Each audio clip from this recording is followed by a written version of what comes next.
James had no idea how his life would turn out. He used to be a great building worker, but the city's harsh grind had taken its toll on him. He began with a lot of hopes, a family, and a house. It was like life always throws curveballs, though. He made some bad choices and got some bad luck, and before he knew it, his life was gone. Now he was just another face on the sidewalk, trying to avoid getting hit by the crowd while sitting with his back against a cold brick wall and his eyes closed. His worn-out coat didn't protect him from the bitter winter cold at all, and his empty, forgotten stomach growled. For days he hadn't eaten. It was a standard New York day, fast-paced, indifferent, and unforgiving. People hustled by, oblivious to the man in their middle. It looked like James could not reach the world below because the buildings were so high up. He had seen the city eat people alive, and he'd become one of its victims. His hard work, which used to make him proud, had turned into just another story of failure.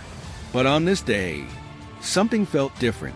The slight sound of an engine broke through his thoughts, followed by the screech of a car coming to a halt just a few feet in front of him. James didn't look up at first. Most people who stopped in this area either ignored him or tossed him a few extra coins, thinking they'd done their part for the day.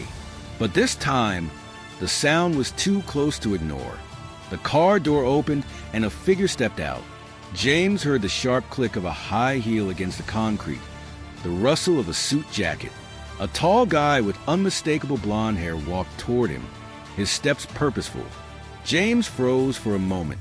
No way, it couldn't be.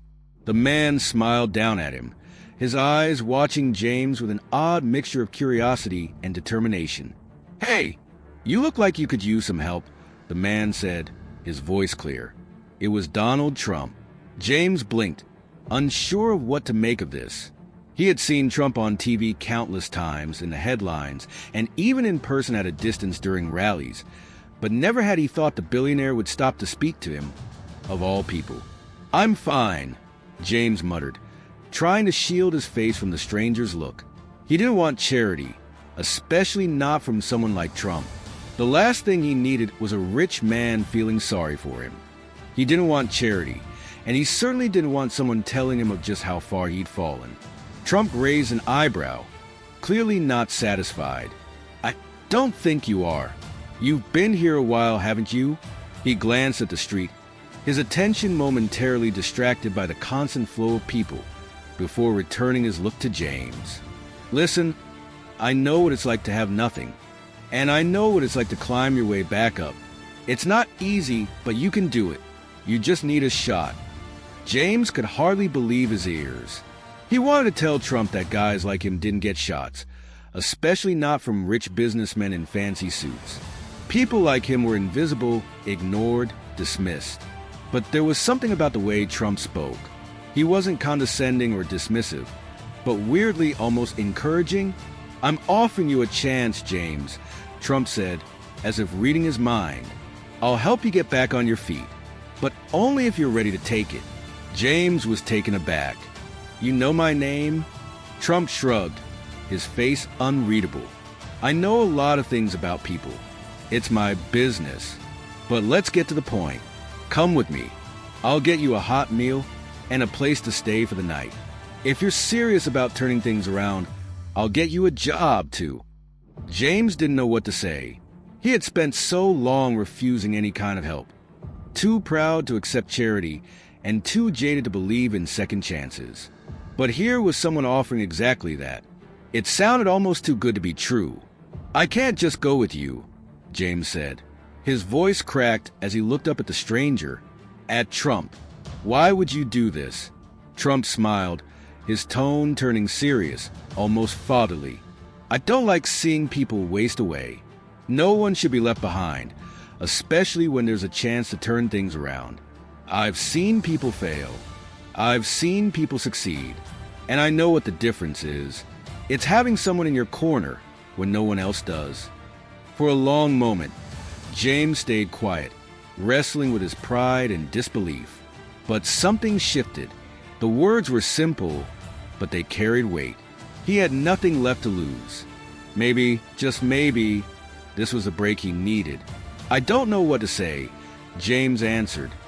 finally standing up slowly, his body stiff from the cold. But, okay, I'll come. Trump gave a nod and motioned for him to follow.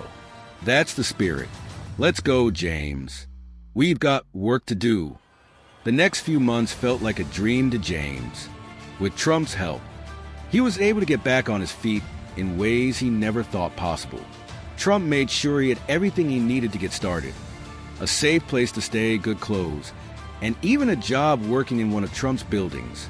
He started off doing cleaning work at first, but Trump told him that it was just the beginning.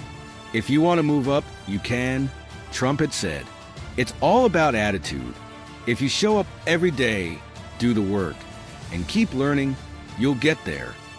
James wasn't sure he believed that at first, but he did what he was told. He worked hard, kept his head down, and put in the hours. It wasn't exciting, but it was work, and it was steady. He had a cause again, something to hold on to. Every time James doubted himself, Trump would check in. Sometimes he'd show up just to make sure James was doing okay, offering words of support. Other times, he'd call to tell James that every small step forward mattered. You've got the right mindset, Trump told him once over lunch. You're doing great, James. Don't forget that.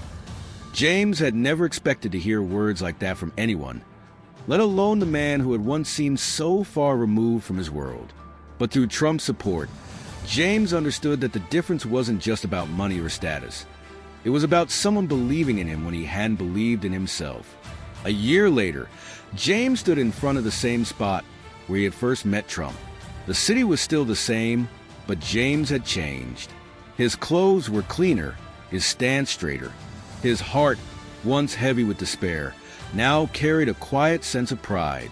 The world still spun around him, indifferent as ever, but he had learned to stand tall in it, rather than cower in the darkness. He wasn't the same man he had been when he first sat on that sidewalk, and he owed it all to the unexpected generosity of someone who saw promise in him, someone who refused to let him give up. As he walked down the street toward his new apartment, he smiled to himself. It wasn't easy, but with a little help and a lot of perseverance, he had made it out of the dark. His hands were no longer callous from asking for change, but from the hard work he had put in to rebuild his life. The pride he once had, before the city had chewed him up, had returned, not because of wealth or luxury, but because he had earned it.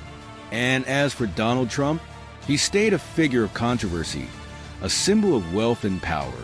But to James, he was something more, a warning that even the most unlikely people could make a difference. The billionaire had given him a chance when no one else would, and James had taken it. In the end, it wasn't about Trump's fame or fortune. It was something valuable, the belief that people could change and that everyone